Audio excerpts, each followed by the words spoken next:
2024 లేదా 25లో డిగ్రీ లేదా బీటెక్ చదివారా? సాఫ్ట్‌వేర్ జాబ్ కోసం ఎదురు చూస్తున్నారా? అయితే కోడ్ జ్ఞాన్ 100 డేస్ కోర్సులో చేరండి. జాబ్ సాధించండి. జనరల్‌గా ఒక వైఫ్ అండ్ హస్బెండ్ బాగా విపరీతంగా గొడవలైపోయి విడిగా ఉంటారనుకోండి. సో, ఒకరేమో ఫిక్స్ అయిపోయి ఉంటారు. ఇంక అవసరం లేదు నాకు అని చెప్పేసి. ఇంకొకరేమో వాళ్ళతోని మాట్లాడడానికి ట్రై చేస్తూ ఉంటారు. ఏంటి సార్ట్ ఔట్ చేసుకుందాం. ప్రాబ్లమ్ ఏంటి? కూర్చొని మాట్లాడుకుందాం అని చెప్పి ట్రై చేస్తుంటారు. కానీ వీళ్ళేమో అన్నిట్లో బ్లాక్ చేయడము, పెద్దవాళ్ళు పిలిచినా కూడా రాకపోవడము, ఇంకా వాళ్ళకి కంప్లీట్‌గా కమ్యూనికేషన్‌కనేది సోర్స్ ఇవ్వరు వీళ్ళు. మరి ఇలాంటి సిట్యుయేషన్ ఒక వైఫ్ అండ్ హస్బెండ్ మధ్య ఉన్నప్పుడు చట్టపరంగా ఏదైనా ప్రొవిజన్ ఉందా సార్ దీనికి? ఇప్పుడు జనరల్‌గా ఏందంటే భార్యాభర్తలు గొడవలు పడ్డ తర్వాత, దాంట్లో ఇంతకుముందు మీరన్నట్టు ఎవరో ఒకళ్ళు ఫిక్స్ అయిపోతారు. ఇక డైవోర్స్ తీసుకుందామని ఫిక్స్ అయిపోయి ఎదుటి వ్యక్తిని అవాయిడ్ చేయడం స్టార్ట్ చేస్తుంటారు. అంటే వాళ్ళతోని కమ్యూనికేషన్ లేకుండా ఉండటము, వాళ్ళు కాంటాక్ట్ చేసినా రెస్పాండ్ కాకపోవడము, ఓకే. ఎదుటి వాళ్ళు ఏదైనా అడిగినా ఆన్సర్ ఇవ్వకపోవడం ఇట్లాంటివి చేస్తుంటారు. విడిపోయి ఉంటారు ఆల్రెడీ. సో, అది ఎదుటి వ్యక్తి సోషల్ మీడియాలో కావచ్చు, లేకపోతే ఫోన్ ద్వారా కావచ్చు, లేకపోతే కుల పెద్దలు, ఫ్రెండ్స్ వీళ్ళు వర్తమానం పంపిస్తుంటారు. రండి కూర్చొని మాట్లాడదాం అని చెప్పి. ఏదో సమస్య ఏందో చెప్పండి, కలిసి ఉందామా వద్దా ఏందో చెప్పండి అని చెప్పేసి వీళ్ళు కూడా ట్రై చేస్తుంటారు. సో, ట్రై చేసినా కూడా ఆపోజిట్ పార్టీలు అసలు రెస్పాండ్ కారు. వాళ్ళకి ఏమీ పట్టనట్టు వాళ్ళ పని వాళ్ళు చేసుకుంటుంటారు. సో, చాలామంది అడిగే క్వశ్చన్ ఏంటి అంటే, సార్ ఏ రకంగా కాంటాక్ట్ చేద్దామన్నా మాకు సోర్స్ లేదు, లేకపోతే అసలు ముచ్చట పెడతాను కూడా రావడం లేరు. మరి ఇటువంటి సందర్భాలలో మరి ఆ వ్యక్తితోని నాకు ముచ్చట పెట్టే అవకాశమే లేదా అని అడుగుతుంటారు చాలామంది. సో, ఇటువంటి పరిస్థితి ఎప్పుడైనా ఎదురైనప్పుడు ఏంటంటే, మనకు చట్టంలో ఆర్సీఆర్ అని ఒక పిటిషన్ ఉంటుంది. ఆర్సీఆర్ అంటే మనం జనరల్గా ఆర్సీఆర్ అనేది కోడ్ వర్డ్. మనం అంటే జనరల్గా మేము అడ్వకేట్లు అందరం మాట్లాడుకునే భాష అది. ఆర్సీఆర్ అంటే ఏంటంటే రెస్టిట్యూషన్ ఆఫ్ కాంజుగల్ రైట్స్. అంటే భార్య కానీ భర్త కానీ విడిపోయినప్పుడు, ఓకే, విడిపోయి దూరంగా ఉంటున్నప్పుడు వాళ్ళకు కలిసి ఉండాలని డిజైర్ ఉంటుంది, కానీ ఆపోజిట్ పార్టీ సహకరించారు. వీళ్ళకేమో కలిసి ఉండాలని డిజైర్ ఉంటుంది, కానీ ఆపోజిట్ పార్టీ సహకరించారు. సహకరించినప్పుడు మనం కోర్టుకి వెళ్ళి, నేను నా భర్తతోని కానీ నా భార్యతోని కానీ కలిసి ఉండాలనుకుంటున్నా, కాబట్టి నన్ను అతని దగ్గరికి పంపండి, లేదంటే అతన్ని నాతోని కాపురానికి పంపండి, మీ ఇద్దరం కలిసి కాపురం చేసేటట్టు చేయండి అనే ఒక పిటిషన్ ఉంటుంది. దాన్ని ఆర్సీఆర్ అంటాం మనం. ఆ పిటిషన్ కనుక మీరు కోర్టులో వేసుకుంటే కోర్టు డెఫినెట్లీ వాళ్ళకి నోటీస్ పంపిస్తుంది. నోటీస్ పంపించిన తర్వాత వాళ్ళు వచ్చిన తర్వాత వాళ్ళకి కౌన్సిలింగ్ చేసే అవకాశాన్ని ఇస్తుంది. కోర్టు కౌన్సిలింగ్ చేయటం కానీ, లేకపోతే కౌన్సిలింగ్ సెంటర్ పంపడం కానీ, పంపించి వాళ్ళిద్దరిని కూర్చోబెట్టి మాట్లాడే అవకాశం ఉంటుంది.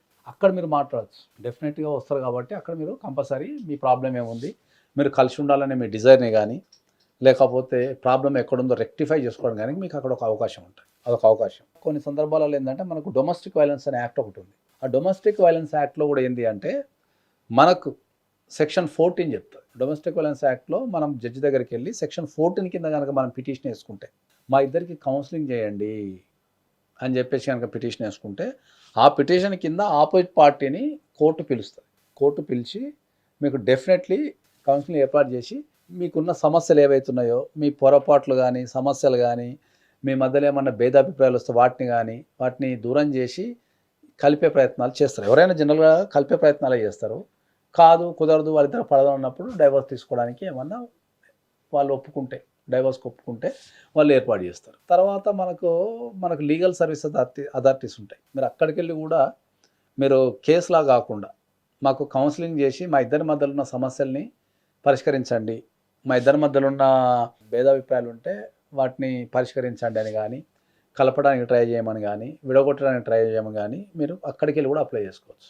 దాని తర్వాత మనకు జనరల్గా ఫ్యామిలీ కౌన్సిలర్స్ ఎట్లా ఉంటారు, అడ్వకేట్లు, ఎక్స్పర్ట్ అడ్వకేట్లు, ఫ్యామిలీ మ్యాట్రిమోనియల్ ఇష్యూస్లో ఎక్స్పర్ట్ అడ్వకేట్లు ఉంటారు కాబట్టి వాళ్ళు కూడా నోటీస్ పంపించడం కానీ, వాళ్ళ పార్టీని పిలిపించి మాట్లాడడం కానీ, వాళ్ళకి కౌన్సిలింగ్ ఇవ్వటం కానీ, వాళ్ళకి ఏమన్నా భేదాభిప్రాయాలు ఉంటే వాటిని తొలగించడం కానీ, వాళ్ళని కలపడానికి కానీ, లేదంటే సామరస్యంగా విడిపోవడానికి కానీ సహాయం చేస్తారు. సో, ఎక్కడైనా కూడా నేను అనేది ఏంటంటే మీ పార్ట్నర్స్, అంటే మీ భార్య కానీ మీ భర్త కానీ విడిగున్నప్పుడు మిమ్మల్ని కలవకుండా ఎప్పుడన్నా ట్రై చేస్తుంటే, అంటే మీరు కలుద్దామని ట్రై చేసినప్పుడు వాళ్ళు తప్పించుకొని తిరుగుతుంటే, మీకు రెస్పాండ్ కాకపోతే, ఇవన్నీ చట్టపరంగా ఈ 4 రకాల ప్రొసీడింగ్స్ మీరు తీసుకుంటే మీ సమస్య సాల్వ్ అయ్యే అవకాశం ఉంటుంది. అంటే ఒకవేళ వాళ్ళు ఇప్పుడు ఒక నోటీస్ పంపిస్తారు. వీళ్ళు కోర్ట్‌ని అప్రోచ్ అయినా కూడా వాళ్ళు రెస్పాండ్ అవ్వకపోతే ఎలాంటి యాక్షన్స్ అయినా ఉంటాయా దానికి? ఇప్పుడు మనకు ఆర్సీఆర్లో కనుక నోటీస్ పంపించిన తర్వాత రాకపోతే కేసు వేసుకున్న వ్యక్తి ఫేవర్లో ఆర్డర్ వచ్చే అవకాశం ఉంటుంది. ఓకే, ఆర్సీఆర్లో కేసు వేసుకుంటే కోర్టు నోటీస్ పంపించిన తర్వాత వాళ్ళు రాలేదనుకో, వీళ్ళు కంపల్సరీ వీళ్ళ ఫేవర్లో ఆర్డర్ వచ్చే అవకాశం ఉంటుంది. వీళ్ళ ఫేవర్లో ఆర్డర్ వచ్చిన తర్వాత వీళ్ళు కంపల్సరీ వచ్చి కోర్టు ఆర్డర్ని గౌరవించాలి కాబట్టి వచ్చి కాపురం చేసే అవకాశం ఉంటుంది. లేదా వాళ్ళు కాపురం చేయకపోతే వాళ్ళ పైన చట్టపరమైన చర్యలు తీసుకునే అధికారం కూడా వీళ్ళకు ఉంటుంది. మళ్ళీ రెస్పాండ్ అవ్వకపోతే చట్టపరమైన చర్యలు తీసుకునే అధికారం కూడా ఉంటుంది. ఓకే. సో అది ఆర్సీఆర్ అయినా పర్లేదు, లేదా మీకు డొమెస్టిక్ వైలెన్స్ అయినా పర్లేదు. కోర్టు నోటీస్ పంపించినప్పుడు ఎవరైనా సరే నోటీస్ తీసుకున్న తర్వాత కోర్టుకు వచ్చి వాళ్ళ యొక్క బాధని కానీ వాళ్ళ ఆన్సర్ కానీ చెప్తేనే అది కరెక్ట్ ప్రొసీడింగ్ జరిగి కోర్టు సరైన నిర్ణయం తీసుకోగలుగుతుంది. కోర్టు నోటీస్ తీసుకోకుండా కోర్టు నోటీస్ని అవాయిడ్ చేసినా, కోర్టు నోటీస్ తీసుకొని రాకుండా ఇంకే కారణం చెప్పినా వాళ్ళకి ఎగెయిన్స్ట్లో ఆర్డర్ వచ్చే అవకాశం ఉంటుంది. వాళ్ళ మీద చర్యలు తీసుకునే అవకాశం కూడా ఉంటుంది. అంటే ఏ విధమైన చర్యలు అంటారు? కొంతమంది అంటే ఇప్పుడు ఒకవేళ డివోర్స్ దాకా వెళ్ళింది అనుకోండి, పెనాల్టీ వేయడం అలాంటివి ఏమైనా ఉంటాయా? ఎలాంటివి ఉంటాయి? ఇప్పుడు మనకి ఈ పిటిషన్కి వచ్చరికి ఏంటంటే కోర్టు కలవమని ఆర్డర్ ఇచ్చింది అనుకుందాం, రాకపోతే వాళ్ళ ఆస్తులను జప్తు చేసే అధికారం ఉంటుంది. వాళ్ళకున్న శాలరీలో ఆస్తులో కోర్టు జప్తు చేసుకునే అధికారం ఉంటుంది డెఫినెట్లీ. కోర్టు ఆర్డర్ని పాటించకపోతే మీకు ఆర్సీఆర్ పిటిషన్లో మనకు ఆర్సీఆర్ పిటిషన్ వచ్చిన తర్వాత కోర్టు ఆర్డర్ని పాటించకపోతే దాన్ని జప్తు చేసే అధికారం ఉంటుంది. కాబట్టి లీగల్ యాక్షన్స్ అయినా తీసుకోవచ్చు. కాబట్టి నేను ఏం చెప్తా అంటే ఏంటంటే మీరు కలవటానికి ప్రయత్నించినప్పుడు ఓకే, అక్కడ ఇట్లాంటివి ఆపోజిట్ పార్టీ మీకు రెస్పాండ్ కావటం లేదంటే చట్టపరంగా మీరు చర్యలు తీసుకోండి. మీకు డెఫినెట్లీ మీకు న్యాయం జరిగే అవకాశం ఉంటుంది. ఓకే. ఇది ఓన్లీ హస్బెండ్కి రిలేటెడ్, ఫ్యామిలీ మొత్తానికి వర్తిస్తుంది సార్? కౌన్సిలింగ్ అనేది ఎప్పుడైనా కూడా భార్యాభర్తల మధ్యలోనే జరగాలి ఎక్కువ. ఎందుకంటే థర్డ్ పార్టీస్ ఇంటర్ఫియర్ అయితే మీకు ఇంకా సమస్య ఎక్కువ అవుతుంది.